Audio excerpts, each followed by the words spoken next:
इथे फकीर आणि गोंदा 50 एक माणसं जमवत बहादूरवाडीच्या अगदी जवळ पोहोचले होते.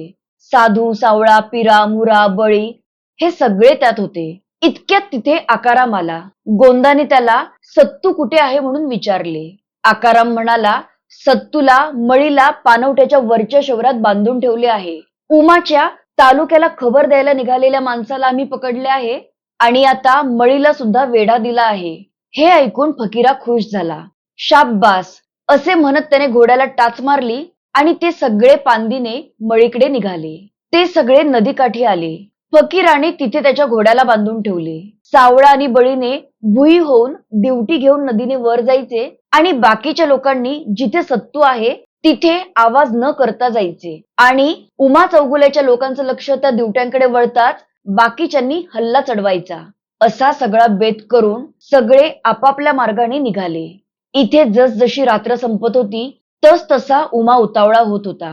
तो कानोसा घेत फिरत होता. इतक्यात त्याला नदीच्या पाण्याचा खळखळाट ऐकू आला. उमाने ओरडून कसला आवाज आहे असे विचारले. तेव्हा कबीर म्हणाला, दरड पाण्यात कोसळली. उमाने कबीरला 10 जण घेऊन जिथे सत्तूला ठेवला होता तिथे खोपीजवळ पहारा द्यायला सांगितले आणि तो स्वतः बाकी माणसांबरोबर तिथेच थांबला. थोड्या वेळाने सावळा आणि बळी नदीने वर आले. त्यांच्या हातातल्या दिवट्या बघून उमा चमकला. दिवट्या जवळ आल्या तसा त्यांचा गंभीर प्रकाश वारणीवर थरथरू लागला. उमाने कोण आहे असे दरडावून विचारले. तेव्हा आम्ही भुई आहोत असे सावळा म्हणाला. त्याबरोबर सगळ्यांचे लक्ष त्या दिवट्यांकडे गेले आणि इथे फकीराने एकदम हल्ला चढवला.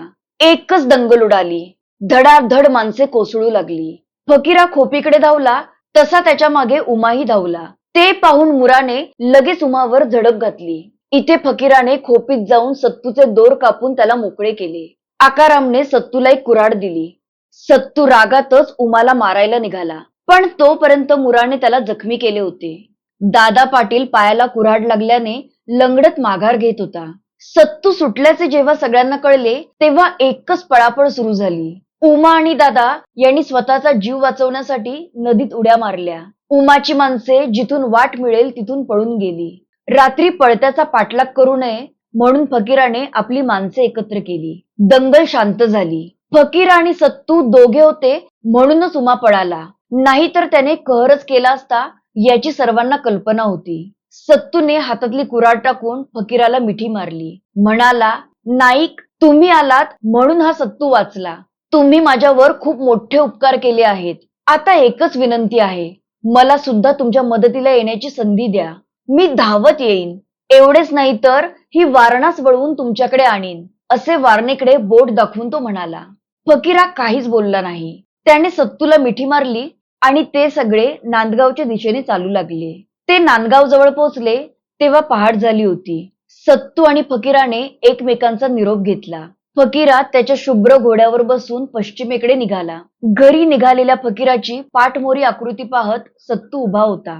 तो गोंदाला म्हणाला, रोज पहाटे आयुष्य मागणारी बहीण असावी आणि भाऊ हा असा फकीरासारखा असावा. सुदैवाने मला दोघेही आहेत. फकीरा सुखरूप घरी आल्याने सगळ्यांना आनंद झाला, पण त्याच्या या रोजच्या हालचालींमुळे राधाचे काळीज पोखरून निघत होते. फकीराने कुठेही जाऊ नये, शांत घरी बसावे असे तिला वाटत होते, कारण कधी कुठला वैरी येऊन समोर उभा राहील हे सांगता येत नव्हते. फकीराच्या काळजीत तिचे दिवस जात होते. फकीरा सत्तूची सुटका करून आला आणि दुसऱ्याच दिवशी बाबर खान फौजदाराने गावात येऊन डेरा दिला. गावातून त्याचे बोलावणे यायच्या आधीच मांगवाड्यात एकाएकी दंगल उडाली. कधीही एकमेकांना शब्दानेही न दुखावणारे मांग एकमेकांना मारू लागले आणि त्यात एकूण एक माणूस जखमी झाला. हे बघून गावालाही आश्चर्य वाटले, पण बाबर खान मात्र चरफडला, कारण त्याच्याबरोबर उमा चौगुलाही आला होता.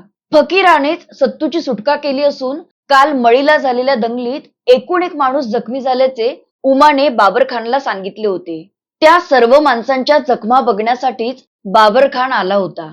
जो जो जखमी दिसेल त्याला तो अटक करणार होता, पण काल मांगवाड्यात झालेल्या मारामारीमुळे त्याचा सगळा डावच उधळला गेला होता. मारामारीत सगळेच जखमी झाल्याने बाबर खानाची निराशा झाली. त्यामुळे त्याने त्या रात्री सर्व मांगांना न बोलवता दुसऱ्या दिवशी सकाळी बोलावले. सकाळी सगळे मांग आले, ते 2 गट करूनच. एका गटाचा फकीरा पुढारी होता, तर दुसऱ्या गटाचा सावळा. जखमी सावळ्याने बाबरखानला रामराम केला आणि जवळच बैठक मारली. गुडगुडीचे मंद झुरके घेत बसलेल्या बाबरखानने सावळ्याला विचारले, रात्री मारामारी का केली? सावळ्याने एका दमात सांगून टाकले की त्याने दारू घेतली म्हणून फकीराला राग आला आणि त्याने त्याला काठीने मारले आणि त्यामुळे मारामारी झाली. बाबरखान पुढे काहीच बोलला नाही. पुढे कसलीच चौकशी न करता डेरा उठवून दुपारी तो साताऱ्याला रवाना झाला. नंतर राधाला समजले की ती मारामारी फक्त एक नाटक होते. बाबरखानच्या अटकेतून वाचण्यासाठी फकीरानेच ती मुद्दाम केली होती. या प्रसंगामुळे राधा अजूनच घाबरली. गावातल्या बायका तिला सल्ला देत होत्या की तू फकीराचे लग्न लावून दे, म्हणजे तो सुतासारखा सरळ होईल.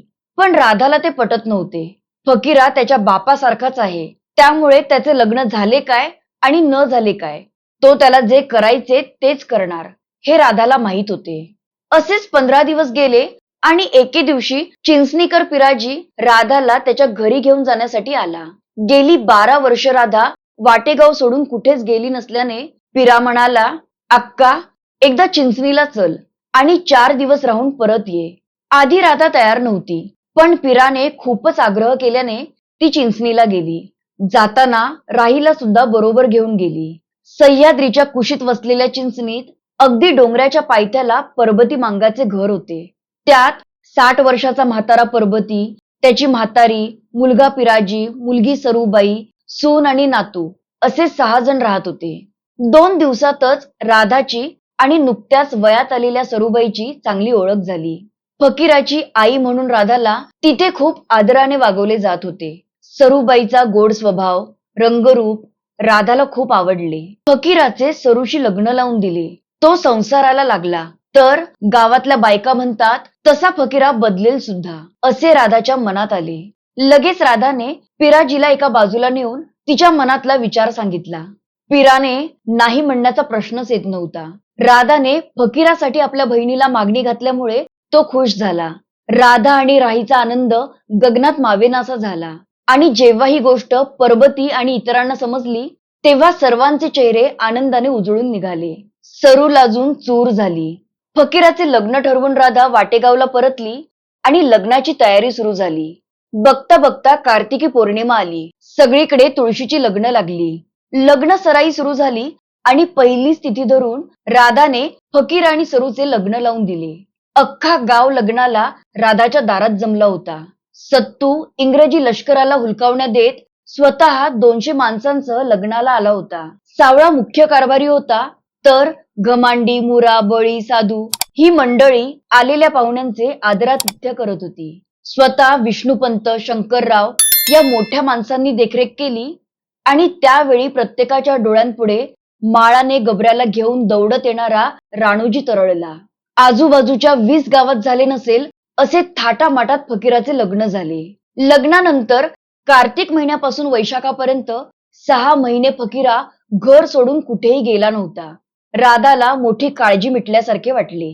सरू राधाला, राहीला काहीच काम करू देत नव्हती. सगळं घर एकटीच आवरत होती. आता आपल्याला सुखाचे दिवस आले आहेत असे राधा, दौलती, राही यांना वाटू लागले. आणि त्याच वेळी 6 महिन्यांपूर्वी सुरू झालेली तापसरी नावाची तापाची भयंकर साथ वाटेगावच्या अगदी जवळ येऊन पोहोचली. या साथीत गावच्या गावं, घराच्या घर बसल्याच्या गोष्टी लोक एकमेकांना सांगत होते. गावात साथ पसरताच भरला संसार जिथल्या तिथे टाकून लोक सैरावैरा पळत होते.